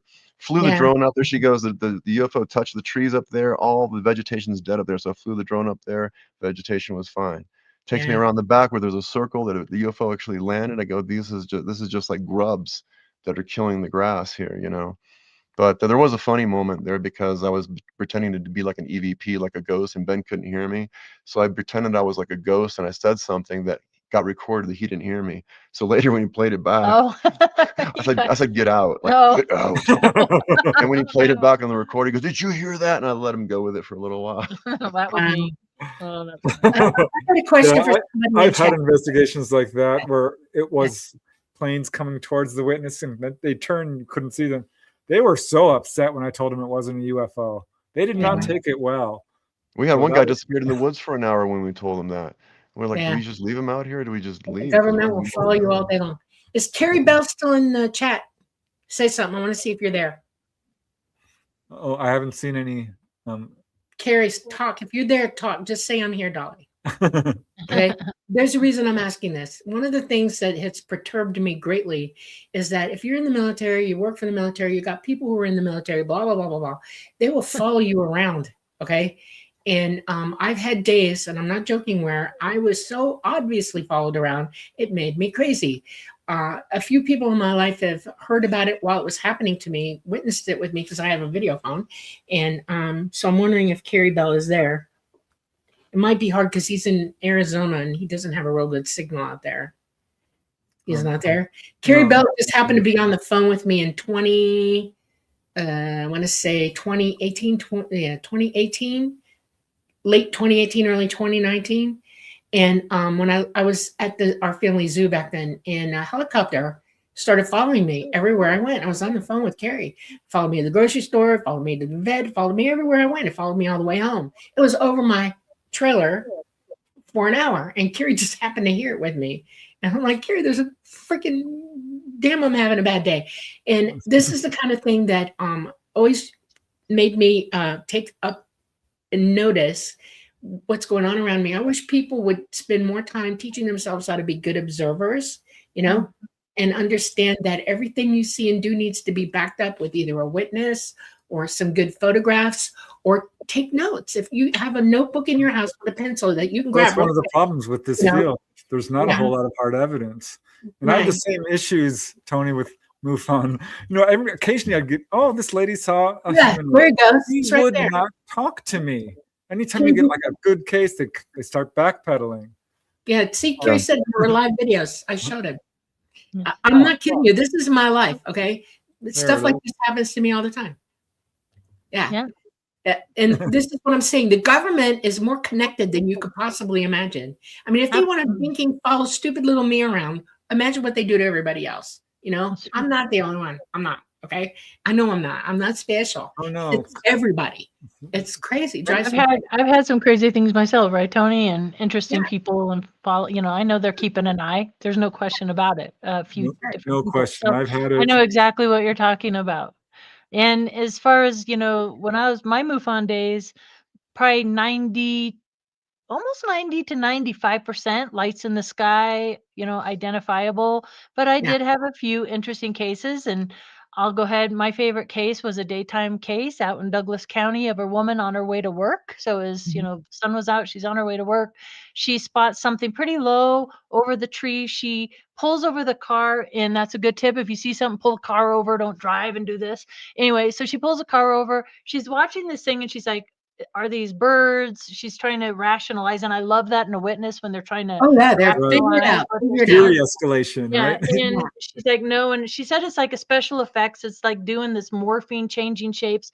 Two interceptors come in. She says lower, and this was not too far from Buckley Air Force Base, which I believe is still Space Force, but lower than she's ever seen them. And as these interceptors approach this mysterious light thing, it just vanished in front of her eyes, and one jet flew that way, one flew that way, and that was the end of it. But to me, it was a very credible witness, daytime sighting, really interesting interceptors. And my question was, how is it interceptors can be scrambled? Are they watching these things on radar? I mean, no, it's because it's back engineered and they're keeping an eye on it. That's why. Okay. Oh, so you think they've created stuff that can like morph? Let me tell you something. Somebody with a really good 30-06 or a 30-30 can shoot that right out of the sky. What do you think would happen if they shot at it? It would go down. If you shot a gun at a back engineered craft that has no safety around it at all, it will go down like a stinker. You shoot a plane down out of the sky, you can shoot one of them. Because she didn't say it was a structured craft. She said it was more orbish in nature. Yeah, it was probably a drone, and she could have shot it completely down. Or it could have been ET.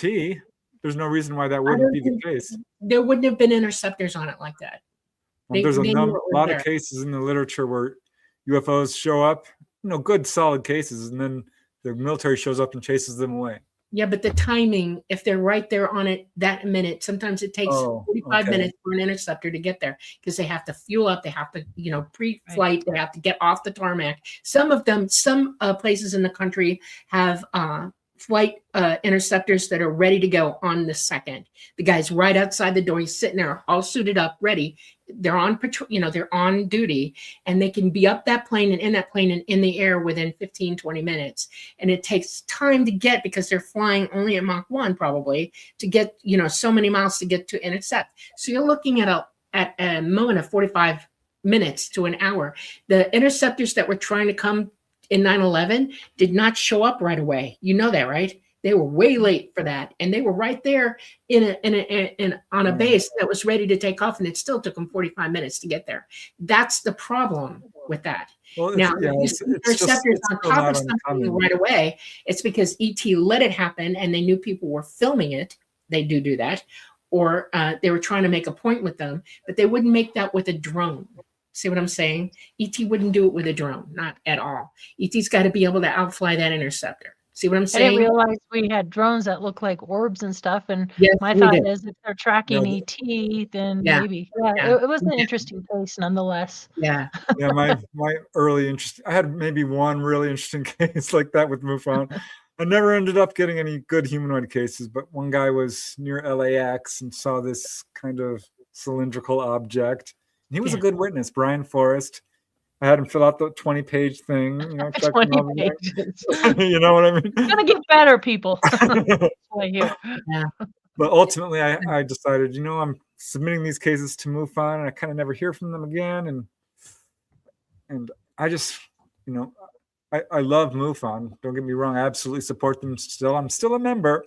Mhm. But I ultimately felt more freedom going independent. Yeah. So. No, it's a great place to start and learn and network. And, yeah. I think it gives you the idea that it's a good idea to investigate everything. I think everybody should do that. You know what I'm saying? I'm glad that you all wrote these books. I'm glad that you have all this information because it gives people a chance to dig through it and do some research from that point on. See what I'm saying? Point of reference. The one thing that I wish everybody would come to the conclusion of is that in science, unless you have absolute proof, do not call it proof. Okay, call it evidence. If you have proof, if you have absolute opinion is not proof. Well, it's not even opinion. They have evidence, some evidence. They have a lot of evidence, actually. It's not conclusive, some of it, or it's hidden, some of it, but they still have evidence. It really happened. But it's not proof of ET mutilation. That's what I'm trying to say. Okay, here's a question from Poetic Poems. Do Katie and Tony have different versions of this book? I've seen different covers. Right. Well, so this is the cover. Hold on, let me get to it here. Here's the original cover. We showed everything else. This is the original cover right here that he talks about. Right here. And this was, these were in the APRO files. These were original drawings drawn in 1967. That's too racy for Amazon? And Amazon would not let us do any advertisement because they said it was too macabre. And most people that looked at the cover immediately dismissed it because they didn't know what it was about. Right. And then All I didn't have that it had anything to do with UFOs or anything. So people were like, what's a Snippy? Because it was, almost 6 years ago. So, so people didn't know. So that's why we had to change the cover so we can run advertisements for the book. Otherwise, I like the cover of this one because it kind of starts telling a story in the picture. Okay. Yeah, with the UFO. Your brain goes to that. The color is beautiful. Yeah, Ryan Wood recommended that. He said people like color. He came over to our house and hung out. So Here's so that's the reason for the book cover change. So, and there's a couple stories there's some more additional stuff. We talked to Byron King, not related to the King family, which is interesting because Byron had a brother named Dave. Yeah, but Dave is also a Dave in the other King family. Two King families in the same school, and they didn't know each other. But the second King family knew the first one. Yeah. But Byron King called us when we were on our way to contact in the desert, and we were in the hotel, and he said, yeah, me and my brother were chasing this UFO thing for like 100 miles an hour. We found we had missing time. We got all the way across the valley in just 10 minutes. And so it was pretty crazy. And he just called us to tell us verbally. Yeah, I'd go talk to them. That's an interesting story. Because those are there's little telltale things that you hear from people.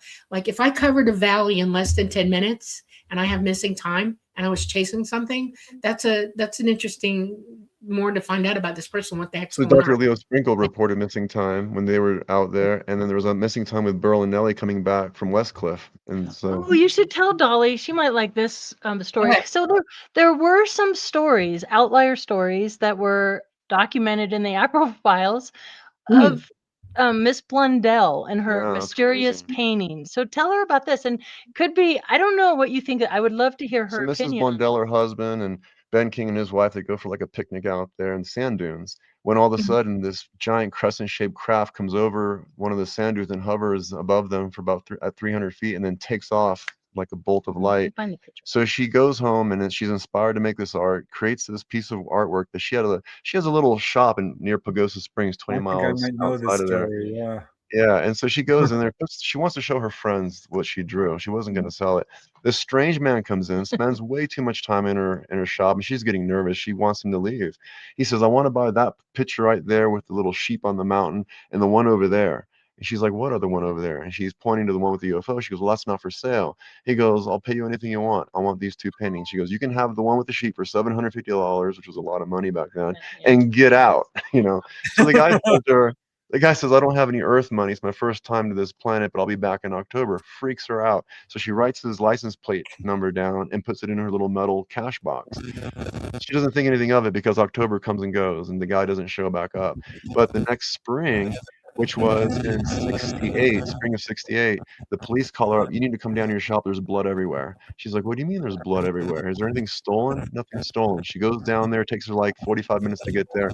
Blood everywhere, which I don't know why they didn't collect the samples, for later, forensics. But Right. the only Yeah. thing missing was her metal box that she put the license plate Yeah. paper in. This is Miss Blundell right here. That's her little And her crescent shaped UFO. But she said, yeah, somebody claimed to not have any Earth money. Do you think an ET would do that, Dolly? No, I think black ops would have done that. I remember this like story. a Men in Black kind of situation. So bizarre. Well, the Men in Black showed up Well, also. no, my craft is Yeah, crescent Men in shaped. Black stories. Yeah, Yeah, my Ben craft King can worked look that, though. crescent shaped in the sky. Did you know that? What's that? My craft can look crescent shaped in the sky. Oh, that's interesting. Yeah, So she so might I have didn't- had Sounds an like a actual genuine sighting, but the UFO. guy who I shows think up she was saw a Men in genuine Black. UFO, and Black Ops was trying to get that painting away from her. Well, the story about the Men in Black actually comes from Chris O'Brien. Yeah. Because he put this in his book, and we took it from there Yeah. for our book, where he says that Ben King was approached by like an agent who was talking to him, and his friend who worked with him witnesses him weeping on his knees at the foot of this man in black or this government agent who said, "I wish we knew about what you saw because we have technology that can bring him down." Then Ben King got hysterical, says, "No, if you hurt them, they'll hurt me. I'll get in trouble." And that's the same story he told his friend who worked there, who told Chris O'Brien. Yeah. Later on. And Chris O'Brien was going to work with us on this case, but Died a unfortunately week we lost him. earlier. He died that Yeah. week earlier He was that on we our were show, communicating. actually. And Linda Howe. So in the beginning of the book, Linda Howe writes a nice letter about the mix up of the name and really supported the work that we did. So that meant the world to me because, Tony, I was like nervous because the mix up kind of started with Linda. Like we said, changing history can be a dicey thing. Yeah, how do Right. I Well, approach she's a her? real honest to God journalist. You know what I'm saying? Yeah. And so She her won an Emmy. optics, her understanding of things is a little bit different from a regular researcher. She's a journalist, and so she wanted the truth out, and she was very appreciative of all the work. So that really meant I have a a lot. story for you guys about good. the whole Lady Snippy thing. Yeah. I don't have the really good details, but I remember the meat of the story. These kids were quite young, went down to that ranch to see the whole scene, and got to talk to the King family. I think they did. And years pass. He goes to join the military, and they ask him about the time he went to visit that ranch. No way they could know about that. They had somehow knew about it. So I have to look that up. I don't think I put that in my book, but we have some people stuck in show my up when head. we were in Alamosa who knew stuff about the horse too. And then there's Kendall Johnson. Oh yeah, Kendall Johnson shows up. I love Kendall. Kendall, if you're watching, hi Kendall. So tell me about Kendall Johnson. So Kendall, we were visiting MUFON because I can't remember who was speaking there. Oh, we were. That's right, we were speaking there. So Kendall shows up, really great cowboy from Oklahoma, and he's got cancer. And he says, "I got a story I got to tell before I die." And we're like, "Absolutely." We're talking about Snippy the Horse for our presentation. We bring him up on stage. He says, "I got this implant in my ankle. I got another one in my hand. Every time I mess with it, I get nauseous. I want to pass out." And then he says that while he was there as a young man, how old was he? Do you remember? A teen. His uncle came back with a story about Snippy the Horse. Incidentally, just after he learned about that, he said his room lit up like Close Encounters of the Third Kind. All of his toys were electrified and moving around. And he thought that the movie was like a documentary. Was like a documentary. Oh the only other person I ever heard say that was Katie. Me, yeah.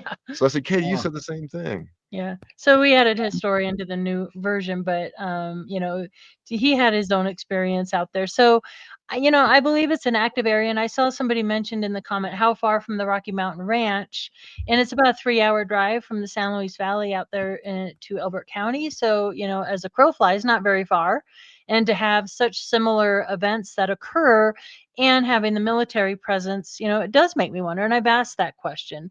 What could be under Mount Blanco? Is there a CIA? Is there a military connection? And I think, yes, the answer is yes, there probably is. But I also don't think all of it is that. I think people are actually having real ET encounters that are unexplainable. Well, ET likes to keep an eye which on is these exactly guys. what I think too, because what happens when people have real encounters, it brings these folks in. Right. Yeah. You know what I mean? Because and it's trying to cause problems. Or a lot of problems are happening, and ET will come in and check out why it's happening as well. So weren't you going to put together a book on this ranch, Katie? It should have been done 2 months ago. It should have been done like 3 years ago. Yeah, that too. Yes, and I think I believe There's a reason. I believe in synchronicities, and things happen when they're meant to happen. And because of the Beyond Skinwalker series, it opened up a whole other avenue. And then even lately, and Dolly, we'll have to talk off camera, but just recently I discovered the Thomas H. Badinsky connection. So these are my original cassette tapes from when I was a kid. But during my ranch years, I thought I went into this biofeedback program because of the migraine headaches I suffered from an incident on a ranch. Yeah. Thomas H. Badinsky, who is the head of the Biofeedback Institute, he was a navigational engineer out of Area 51 and the SR-71 Blackbird. And there's a video you can find online about the biofeedback program in the Denver Tech Center. And Thomas H. Badinsky, they have a little boy named Kevin around the same age I was, 11 years old. And they're like hooking him up like they did with me, with the fingers, the head, the headphones, trying to keep you in a theta state. So I was in this program for a year and a half. And they're going, Kevin, can you make the rocket launch? Can you make the rocket land? They didn't know how to navigate these craft. And I think they were trying to use children or adults, probably both. They're trying to figure out, well, children have better undeveloped psychic ability. They're not talked out of it yet when they're very young. I was one of those kids as well. Also, you made me think of something. I had a teacher in my high school who was one of those guys. And right after my big day, because I had a migraine headache afterwards, I went to him. God knows why I did, but I did. And he said, let's do some biofeedback. And he hooked me up to the machine. And it started, woo, it went really fast, okay? It went off the dial. And I went, I don't like this. And I took it off and I said, I'm going home. And I walked miles and miles and miles to get away from this guy. And I avoided him like the plague afterwards. It's because it gave me the creeps that he knew. Why do you have a biofeedback in your office like that? It's like, what? What I learned about the Twilight Learners, so they were connected to the Menninger Foundation, the Monroe Institute, the Gateway Project. And so I was put in this program during the ranch years. So that speaks right there that something else was going on. You know what? They wanted to know if you could fly a craft. They wanted to see if you could train to become a pilot, because they have ET craft that weren't so badly damaged. Okay, but they came down anyway and they got them, that are still active, and they're trying to find people to fly them. Okay, and what they don't realize is that it took me 4 years to learn how to fly. Okay, and there's all kinds of things that are involved with it. That's why they have implant technology now, and they want to implant your head and all this other kind of stuff. Because they want to get in one and not my head. Forget that. Not his head. Worst situation. Yeah. So anyway, so it goes deep. I gotta talk afterwards. Yeah. Well, I'm excited about your new book, because that having talked to you about your ranch years in our earlier show, which by the way, you guys out there, check it out. But that's why the book is waiting, because I have all this new stuff to put in it, but I promise I'll get back on it. And I would love to see the Carl Higdon case have a book, and you're working on another new book. I just finished Cosmic Secrets, so if you don't believe in disclosure, you might like it. Yeah, right. Oh, and I'm also writing another one called The Valley, Colorado's High Strangeness Triangle, which a lot of it focuses on Chris O'Brien's work. Oh, good, because he did such excellent work, and he really, that's something. What do you think it is about San Luis Valley that makes it so active? We've met some of the strangest people you'll ever meet out there. It's amazing. They're good people, though. They're good people. They're just, you know, a little off, you know, but good. Off in a good I way. don't know. Off in a good way. Yeah, I know for, at least in the Rocky Mountain Ranch area, we have the Palmer Divide, which is very similar to the Archuleta Mesa. And San Luis Valley is energetically really kind of crazy. It's all over the place. So energetically, it's weird, but we have the crystals of the Great Sand Dunes, which I think Yeah, plays it's a got a huge role. And mineral then the deposit swamp, running through the there. swamp area near the King Ranch. So we have, certain geological aspects and water and the high magnetism. I think a lot of these high strangeness areas, I'm sure Dolly, the aquifers. So it's this magical combination of high magnetism, water, and limestone, granite, crystal, that kind of thing. So I'm sure Dolly and Preston would agree with that. Yes, absolutely. The government likes it. Did you ever go to the UFO Watchtower of Judy Oh, I've been there many Messeling? times. Yeah, many times. Hang out there and everywhere out Really? there. Oh Yeah. God, that would be so Larry's much fun. running it now. Yeah. Yeah. Is Judy still around doing it She's or no? still around, but she gets tired a lot and she needs a lot of rest. And I think her husband's been not so well, so she's probably been caring for him, and Larry's been running things. Oh my goodness. Larry wrote a song about Snippy the Horse, and he actually played it at the Snippy event. Yeah, it was cool. I thought it was great. It was great. It's like an acoustic song, kind of like a cowboy song. It was really cool. Very cool. All right. Well, we're approaching. We've got maybe 5 minutes. Let me see. We got any more questions out there? Here's one. I'm not sure. Let's see. My question is, how do you discern genuine stories from con jobs or mental illness? That's a great question. You want to take that one, or? I kind of have a nose for lie detection in a way, and I can tell right away when someone's telling me a fabricated story that maybe it's not to be taken so, word for word. And I'm always looking for evidence, and that's why we get into the cases we do, because unless we have the documentation, photographs, video, testimony that we can get firsthand in any way, shape, or form, that's what we like. Yeah, and I think the mental illness piece of that I'm very sensitive to. I had a half brother who was mentally ill and was institutionalized, burnt down a couple of our homes. I think you remember we talked about that, Dolly, and that whole incident in San Francisco. So when it comes to mental illness, he was very intelligent, and in the fire, when he burnt down our home, he left a very cryptid note in the fire that, the firefighters gave to my mother and father, and I still have it to this day. And it makes me wonder, yes, there's such thing as schizophrenia and things, but I often wonder too, are they able to see and hear more than the average person? So I'm very careful. I want to tell you a secret about, mushrooms are a big deal to everybody. Okay.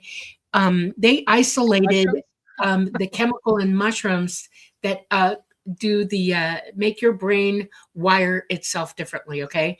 Because when people do mushrooms, their brain is reorganizing and doing strange things. You have a completely different experience than you do from any other drug there is. And they try to figure out why that is, because you go within, you don't go without, you totally go encapsulated into your own head, and you come out of it thinking differently.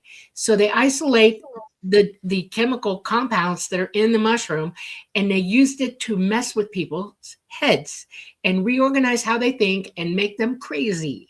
See what I'm saying? They use it as a tool. I hope that's not what happened. That would be Yeah, no, and happened on the ranch. And I think, I wonder about the military presence on the Rocky Mountain Ranch, and then how my mother got involved, and then my brother at the time, right before that, by the way, the timing is perfect. He's put in Pueblo State, and we know they were experimenting on people in state hospitals.